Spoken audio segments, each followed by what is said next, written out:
60 projects na kandidato sa ghost projects. Yusek Cabral, di ba kayo po yung humahawak ng IMS? What does that IMS mean?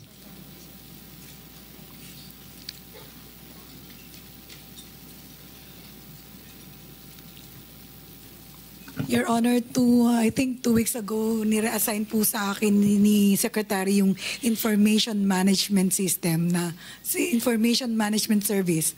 2 weeks po. But before that, it was lodged with the Undersecretary for Technical Services. Ano, mabuti sinabi mo yan kasi ayaw ko na sana ang tanong kita dyan. On July 22, 2025, the IMS was assigned to Yusek Ayapana. Apo. Tama? Apo. Ayapana is handling... The technical services, Your Honor. Teka muna. Ayapana is handling National Building Code. Tapos ibinigay ni Secretary Bonoan ng IMS sa kanya. Nakakapagtaka 2 weeks later on August 6, 2025, paano napunta sa'yo? Ikaw planning service ka plus PPP. Tapos napunta sa'yo ang IMS. Hindi ko maintindihan. Kaya nagbibiro nga si Ayapana eh. Baka gusto mong kunin pa rin yung building code, sabi niya sa'yo, di ba? Tama. What is IMS? Information Management Service, Your Honor, Mr. Chair. O ano nga ang ginagawa nun? Yun po yung nagmamanage ng mga system at saka mga computer system po ng DPWH. No, pero tentative yun, di ba? Walang ano yun. For budgeting purposes... For budgeting purposes po, ang kailangan lang nila mga computers, mga software, mga ganun po. Kaya nga hindi siya reliable na pangbantay sa project. PCMA is Project and Contract Management Application. Tama po, Your Honor. Meron kang access dito. Diba? Lahat po ng executive committee members ay merong access po sa PCMA. Ikaw ang may hawak din ng MYPS. MYPS po, multi-year programming system ay under ng planning. Yung PCMA po ay under ng Bureau of Construction. Kaya nga, hawak mo pa yung RBIA. Ito yung Roads and Bridges Information Application. Yes, Your hawak Honor. mo rin yung HDM4, Highway Density Management 4. Mga application po yan, yung RBIA po ay database ng lahat ng National Road and Bridges asset. Yes, ang tinatanong ko lang, hawak mo lahat ito. IMS, may access ka sa PCMA, hawak mo yung MYPS. Alam niyo kung bakit tinatanong ko sa inyo ito? Yes, Your Honor. No.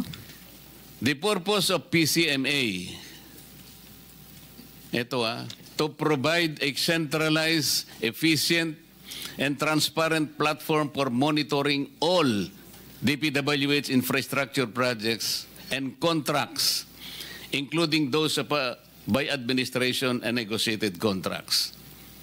Tama? Tama po, Your Honor. Yun ang purpose. As to functionality, sabi niya, real-time monitoring. It enables immediate tracking of project progress and immediate tracking of project progress and status. Number 2, geotagging requires photos with recorded geotag locations to be uploaded, providing accurate and verified data. E-logbooks. Engineers use electronic logbooks on mobile devices for field reporting. Data integration uses project identification structures from DPWH multi-year programming and scheduling. Ito yung MYPS. Ano ang benefits? Ito, isa sa benefit. Eliminates ghost projects. You're nodding. Eliminates ghost projects. Real-time geotag reporting helps identify and prevent the creation of phantom projects. Meron kang access dito eh. Meron kang MYPS. Lahat ng system, lahat ng application nasa sa'yo. Paano nagkaroon ng ghost projects? Your Honor, Mr. Chair, yung pong report na nasa PCMA ay meron pong yung pong lahat ng proyekto na Real time nga ito eh. Anytime na i-punch mo doon, halimbawa, projects, flood control projects in Bulacan. Kung anong district ang gusto mo, District 1, District 2, District 3, alam mo, real time. By location, geotag. Alam mo nangyayari on the ground because it's being updated by your project engineers on the ground. Anytime, you don't have to go there. Tama? Tama po, Your Honor. Bakit merong ghost projects? Your Honor, Mr. Chair, kompleto po yung mga data na sinubmit o Kompleto in-upload. nga sa inyo, bakit ang tanong, ba't may ghost projects if this PCMA is working? Ang sabi niya, the benefit is to eliminate ghost projects. Tama naman eh. Real time eh. As we speak, halimbawa, kung hawak mo yung application mo ngayon, titingnan mo yung Bulacan. Alam mo lahat eh. Paano nangyari nga ito? There is now a list of a candidate of 60 ghost projects with us subject to our verification. Paano nangyayari ito with all the systems intact in DPWH? Sino, for example, let's begin with the two projects, ghost projects you submitted to us. Up to what extent the liability may go? May datos po sa PCMA na in-upload yung project engineer, Your Honor, Mr. Chair. Ang sinasabi ko, ma'am, let's not debate on this already. Ghost projects ito eh. Sino-sino ang liable? DE, Assistant DE, probably even the regional director or the Assistant Regional Director, the cashier, the accountant, the resident co-auditor. Kasi nga, paano babayaran ito nang wala man lang? Asaan ang PCMA? Tama po, Your Honor. Alam mo, ma'am, dumating ako dito na malungkot. Alam mo kung bakit? Several text messages are being received by this representation almost every day. Alam mo kung anong mga taong sinasabi nila sa akin? Nakikita po namin, sabi niya, kung paano winawaldas ang pera ng bayan. At napapatunayan po namin araw-araw, lalo na po pag nakikinig kayo kami sa hearing ninyo. Kami po pawis dugo ang puhunan namin dito. Lalong-lalo na po kami na nasa mababa lang ang kalagayan. Pinipilit naming magbayad ng buwis. Pero ganito po bang kinapupuntahan ng aming buwis na binibigay? Pwede po ba, kanya, Senator, pwede bang mag-request sa pakikita ko sa iyo ang mga text messages mamaya para sabihin ko lang sa iyo na totoong sinasabi ko. Pwede bang ilaban nyo kami na next year wag muna kaming magbayad ng buwis? Sapagkat ito palang kinapupuntahan. What do you think I should tell them? Can you help me provide an answer to these people? Mr. BIR, kung nandiyan ka pa po, can you help me tell them kung anong dapat kong sabihin sa kanila? Their observation is valid. Pera po nila ito eh. Ganito po ang kinapupuntahan eh. What will I tell them?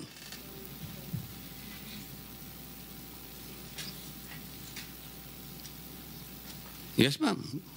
Baka gusto mo sumagot. Tama po kayo, Your Honor. No, I'm asking you to help me. Yes po. What will I tell them? Ito pa po yung sinasabi ng iba. Bakit po ngayon lang nalaman? Mabuti po ang presidente nalaman niya after 3 years. Ganito na po palang nangyayari. 545 billion pesos. Ang namunini lang about 15 contractors. There are about 29,000 o 19,333 contractors as of August 29, 2025. Mr. Pickup, tama? Yes, Your Honor. 15 lang. Representing 18% of the pie. Yung 15 yun, 0.07%. Sabi gano'n nung nagtatanong sa akin. Ano pong ginagawa ng mga taong dapat nagbantay po sa kaban ng bayan? Nandyan po ang ombudsman, nandyan po yung DOJ, nandyan po ang NBI, nandyan ang CIDG. Bakit po ayaw nilang tulungan ng presidente? Mabuti po pala siya, nalaman niya. Paano po yung mga taong kinakasangkapan na ng opisina niya, nakatakot-takot na intelligence funds ang binibigay sa kanila, confidential funds, para sa ganun bantayan lang ang pera ng bayan? Katulad, halimbawa po, ang pulis. Ang pulis po alam nyo sa batas nila ngayon, hindi lamang public order but also public safety ang nakalagay. They're bound to serve public safety. Ano po ibig sabihin nun? Sa tingin ko po, dapat i-report nila yung open drainage. Kasi maaaring madisgrasya yung naglalakad in open drainage. O kaya busted yung street lights. Medyo maraming kriminal na doon. O kaya clog yung... paano ba yung flood control? Diba dapat?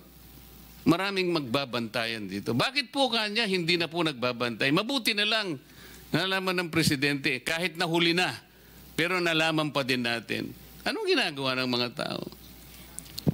What am I supposed to tell them? Anong sasabihin ko sa kanila?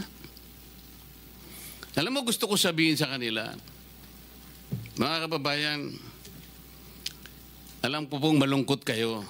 Alam ko pong nagdaramdam kayo. Masakit po ang loob nyo.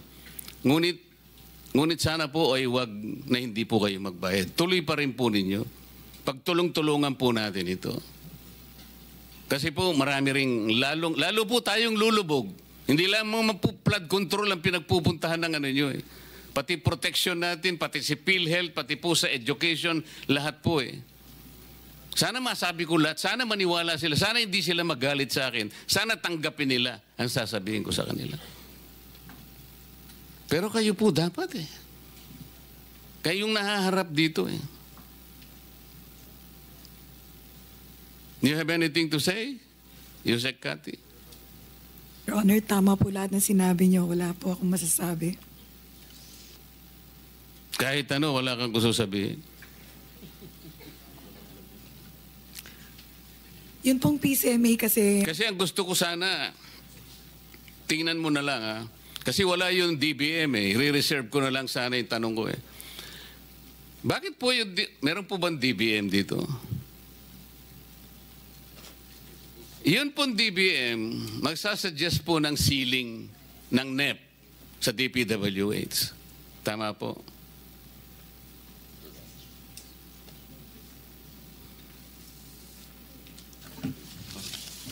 Mr. Chair, Yusek Toledo of the Department of Budget and Management. So the process po ng ating pagbigay po ng ceiling, we have two-tier budgeting approach. Para doon po sa tier 1 na sinasabi Sir, ang tinatanong ko lang po, ang DBM ang nagbibigay ng ceiling sa DPWH. Yes, Tama Mr. po. Chair. No, halimbawa po, dito kasi nagsisimula ang lahat ng 2022 flood control projects, GAA versus NEP. Included in the NEP, 2022 po ito ha? Yes. Check your records. 2,718 projects and total 139.4 billion.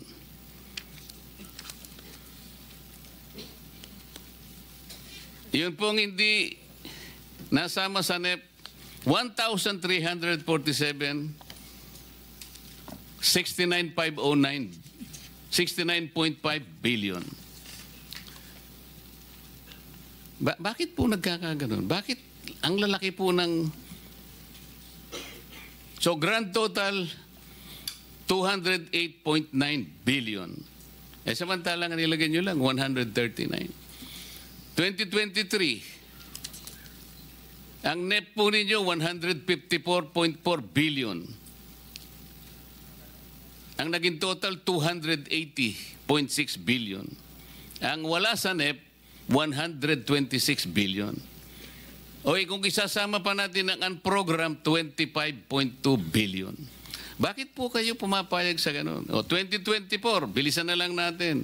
NEP, 170 billion. Wala sa NEP, 178 billion. So ang naging total, 349 billion. Hindi pa kasama yung program pa na 85.7 billion.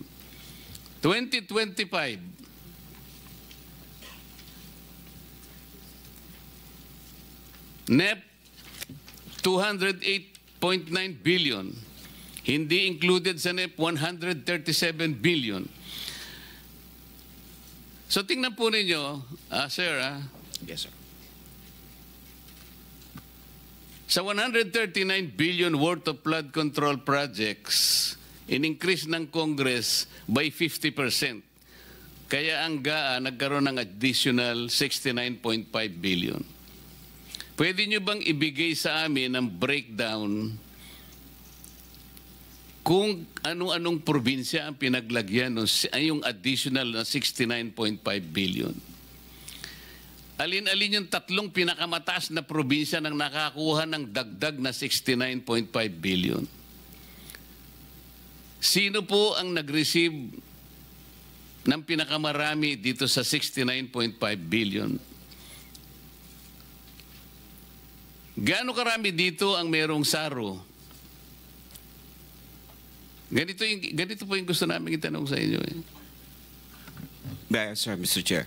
Yes, Mr. Chair, we'll provide you with the list of the SARO that we have released. As a matter of fact, all the SAROs po na release po ng DBM is already available on the website. But just the same, we'll provide you the list of those SAROs, Mr. Chair. Ito po ang tinatanong namin. Ito po yung ceiling lang ninyo eh. Bakit po biglang lumaki? Minsan doble pa. Sino ang nagmamanipulate nun? Paano nai-increase yung NEP na binigay ninyo? Yeah. Mr. Chair, as to the changes and amendments of the budget, we would like to inform you that the job of the DBM po will end the term of the preparation of the budget once we submit the NEP. So, hence, the changes and amendments po doon sa NEP lies with the Congress already. Hindi na po namin alam yun, Mr. Chair. So, it's with the Congress already because... Hindi po ninyo alam kung sino yung mga lumapit sa Congress para po madagdagan po yung ceiling na binigay nyo. Yun po yung gusto nating malaman eh. Alam po namin yun sapagkat nagtagal din po ako sa Congress eh. Bagamat hindi naman ako kasali doon sa mga... Sino-sino po yung responsable na lalapit? Halimbawa sa iyo, Yusek, ikaw ang kauna-unahang nakakaalam kapag ka na-approve na yung GAA at ilan yung nadagdag na mga singitan dyan. Ikaw ang opisina mo ang kauna-una na sapagkat ikaw ang planning service. Tama o hindi? We know that, Mr. Chair. Hindi, tinatanong ko si Yusek. Ay, yeah, okay. Sorry. Tama po, pagka natanggap po namin. Tama, di ba? Pero alam mo din kung sino yung parating mga pumupunta sa opisina mo dito sa mga insertions na ito. Dito ako interesado. Your Honor, Mr. Chair, yung pong nangyayari sa budget deliberation hanggang after the NEP, hindi na po kami participant pagka na-defend na namin yung budget up to the plenary. Hindi ganon. Alam ko yung trabaho mo eh. Yusek ka ng planning service. Yan manggagaling lahat yan. Hindi naman ma-operationalize yan ng hindi... Diyan nakakarga lahat eh, sa opisina mo. Ikaw ang merong responsibility diyan. Kaya alam ko kung sino-sino ang lalapit sa'yo. Your Honor, Mr. Chair, yung National Expenditure Program po, yun po yung manggagaling sa ahensya. Yun pong General Appropriations Act, hindi na po namin alam kung paano po nadagdagan ng DPWH at nabawasan yung ibang naming programa. Ibig mong sabihin, hindi mo alam kung sino ang pumasok sa, kung paano napunta yung insertions? Yun po. Paano kung maipakita ko sa iyo na may kinalaman ka? Wala po. Not necessarily na ikaw ang gumawa. Ibig ko sabihin, na nalalaman mo na nangyayari ito. Posible po, Your Honor, Mr. Anong posible? Hindi mo ba alam na nangyayari ito in your presence? Ikaw kasi ang gagawa eh. Sir, Your Honor, Mr. Chair, in our presence po ng ahensya, hindi na po kami kasama. Pagka ho na-submit na sa bicameral conference committee, yung naaprubahan na Ayun pong House Gov. No, sige. Yan sagot mo kasi tatapusin ko lang itong mga kasama ko kasi baka magtagal lang ako, magalit na naman sa akin, Senator Bato. Meron kang... Senate President. Thank you, Senator Erwin. Nasa na si Ma'am Sara? Okay. Sige, bago ko punta si Mr. Teka, boss, sandali lang. Bakit hindi naka-upload at hindi available ang PCMA ngayon? Pina-check ko.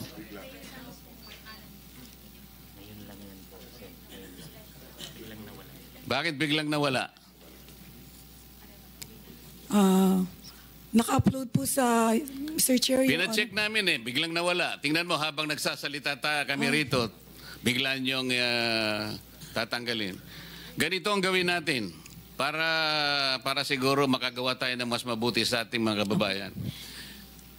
We will ask you to install the application into the computers of the Blue Ribbon Committee.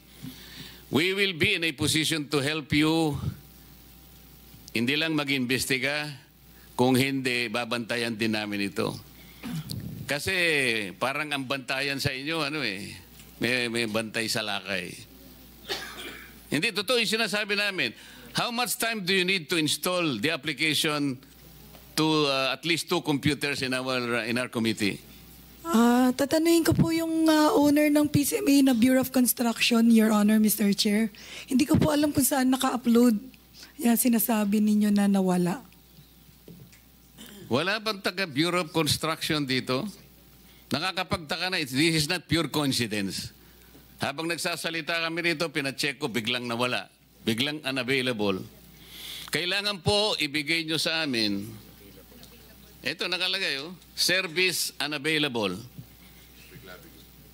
Bigla-bigla naman. Nakakapagtaka naman.